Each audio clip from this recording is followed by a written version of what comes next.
नमस्कार दोस्तों, कैसे हैं आप लोग। उम्मीद करता हूँ आप सभी स्वस्थ होंगे, मस्त होंगे, व्यस्त होंगे। जो आज का विषय है वो जम्मू कश्मीर में धारा 370 को लेकर है। धारा 370 एक बार फिर देश में चर्चा का विषय बनी हुई है।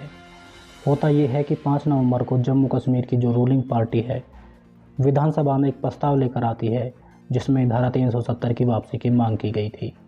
अगले दिन बीजेपी ने प्रस्ताव का ज़बरदस्त विरोध किया, लेकिन विरोध के बावजूद ये प्रस्ताव विधानसभा से पास हो जाता है। अब 370 एक विषय बनी हुई है चर्चा का, और सवाल ये उठता है क्या जम्मू कश्मीर में धारा 370 की वापसी हो सकती है। इस सवाल का जवाब जानने से पहले एक बार ये चर्चा कर लेते हैं कि आखिर धारा 370 क्या थी जिससे जम्मू कश्मीर को देश में एक विशेष राज्य का दर्जा मिला हुआ था। इसके तहत देश में 2 संविधान और 2 निशान चल रहे थे।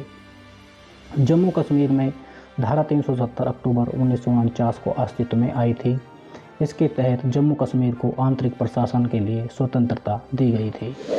जम्मू कश्मीर को वित्त, रक्षा और संचार को छोड़कर बाकी मसलों पर अपने राज्य के लिए कानून बनाने का अधिकार था।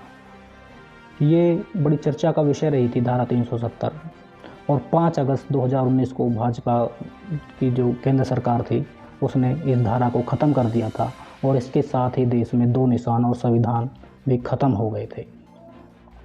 अब बीजेपी का जो दावा है वो ये दावा करती है कि जम्मू कश्मीर में धारा 370 अब इतिहास बन चुका है, इसे दोबारा लागू नहीं किया जा सकता है। और जो जानकार हैं, जो इस विषय के जानकार हैं, वो भी कहते हैं कि बीजेपी का ये दावा बिल्कुल सही है कि इसको जो धारा 370 है इसको दोबारा लागू नहीं किया जा सकता। केंद्र सरकार के इस फैसले को सुप्रीम कोर्ट के 5 जजों की भी मोहर लग चुकी है। 11 दिसंबर 2023 को सुप्रीम कोर्ट ने धारा 370 को हटाए जाने का जो फैसला था उसको वैध करार दिया था। कोर्ट ने अपने फैसले में कई तथ्यों का उल्लेख किया था, और इसमें एक ये भी था कि विधानसभा में प्रस्ताव पास करने के बाद भी जम्मू कश्मीर में धारा 370 दोबारा लागू करने के लिए केंद्र सरकार और राष्ट्रपति की सहमति की ज़रूरत होगी। और फिलहाल तो ऐसा होता नज़र नहीं आ रहा है, क्योंकि केंद्र में भाजपा की सरकार है और भाजपा सरकार कभी भी इस धारा 370 की वापसी की जो प्रस्ताव है वो केंद्र में नहीं लेके आएगी।